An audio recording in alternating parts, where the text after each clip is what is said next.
Fast, focused, and fearless. Here's everything you need to know as you jumpstart your day. I'm Diego Castro. A Philippine Air Force training aircraft crash-landed in the middle of a rice field in Bataan Wednesday morning, killing its two pilots.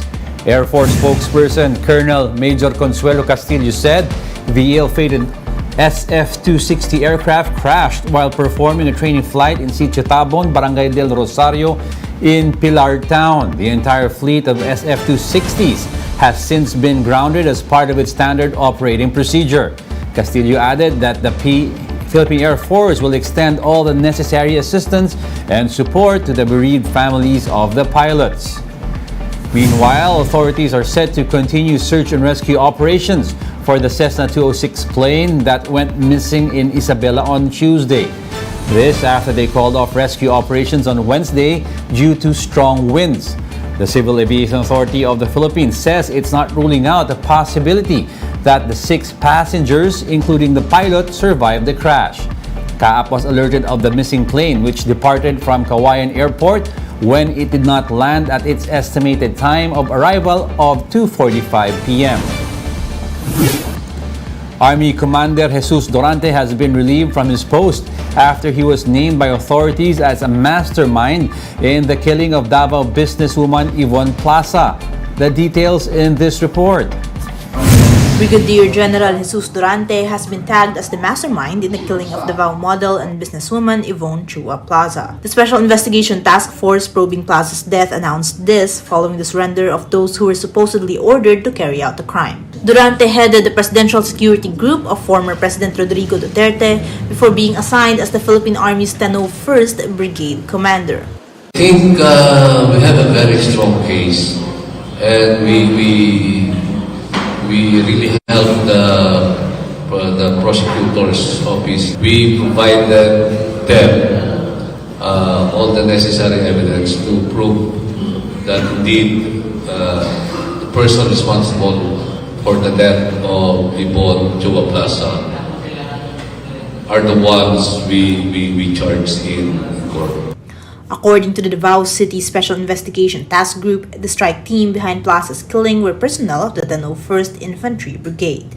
In a diagram shown by authorities during a press conference, it was revealed that the conflict between Chua and Durante started when Chua posted on Facebook details of how Durante supposedly abused her. The post was published days before Chua's death. The victim's laptop revealed more information like contact numbers, intimate photos, and email messages she sent to Durante. Investigators say Chua used this information to blackmail the general.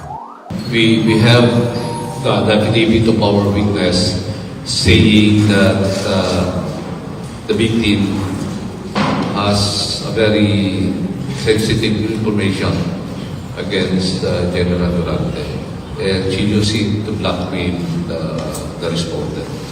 The investigation showed that Durante ordered 101st Deputy Commander Michael Licyayo to kill Chua. It was Licyayo who formed the strike team to carry out the kill order. Members of the strike team are Staff Sergeant Gilbert Plaza, who served as team leader, Corporal Adrian Cachero, who served as motorcycle rider, and Sergeant Delphine Shalsa, who served as the gunman. Other personnel used for the operation include Corporal Romart Elongakit, Rolly Cabal, and Noel Hapitan.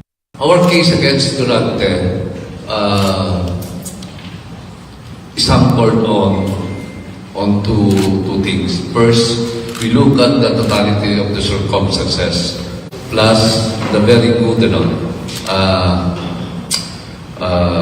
restatement, the extrajudicial confession of Shiatsan and the other one. Plaza and Cachero both submitted an affidavit proving that Licyayo was the one who provided them the gun, equipment, and other details on Chua's location. Recall that Chua was gunned down right in front of her house at Green Meadows subdivision back on December 30. After the killing, gunman Shalsa and rider Cachero took the victim's bag, ID, and credit card. The suspects claimed Licyayo ordered them to burn these items. Hapitan was also ordered to break apart and change the paint of the motorcycle used for the operation. To make way for an impartial investigation into the case, Army Chief Romeo Bronner relieved Durante from his post. Bronner also noted that the killing of Plaza was not a service-sanctioned mission. Arian Calumbiran, We Are One News. We will be back with more stories after the break. Keep it here on One News.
You're still watching One News Now. I'm Diego Castro.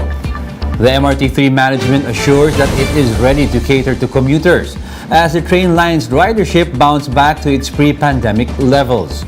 According to data, nearly 400,000 passengers used the train line last Friday, the highest recorded since the onset of the pandemic in 2020. Prior to this, average daily ridership at the MRT3 has been steadily rising in the last 2 years. Daily passenger volume more than doubled in 2022 as COVID restrictions eased and more people returned to work. MRT3 General Manager Federico Canar Jr. tells the big story that the influx in passengers is expected, especially after government stopped offering free rides at the EDSA Carousel. Tinigil na nila yung free ride. And therefore, naniningil na sila. So ang mga pasahero po, na gustong sumakay sa carousel, dumadaan po, inaalaw po namin sila makadaan sa aming sa loob mismo ng istasyon.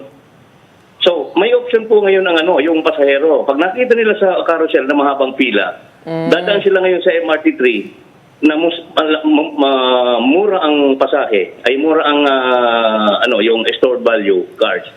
Ang option po nila ay dito na lang ako bibili. Here are other headlines we're keeping our eyes on. The DICT says sales of SIM cards took a dip after the government imposed mandatory SIM registrations. The agency attributes this decline to the decreasing number of scammers or syndicates buying SIM cards for their schemes. One group is calling for permanent reforms in the country's migration system following the brutal killing of Julibi Ranara in Kuwait. Migrante Philippines says instead of revisiting the bilateral labor agreement between our country and Kuwait, the government should focus on cracking down on recruitment agencies that sign up OFWs with cruel employers. And the PBA has ventured into esports through a partnership with Dark League Studios. PBA Commissioner Willie Marshall says this is an initiative to bridge the gap between traditional and electronic sports. And that's it for this hour. Join us again at 7:45 a.m. as we continue to monitor the day's biggest stories. You can also catch One News on Signal Play. Register an account now at signalplay.com so you can stream One News live anytime, anywhere. I'm Diego Castro. We are One News. All sides, all the time.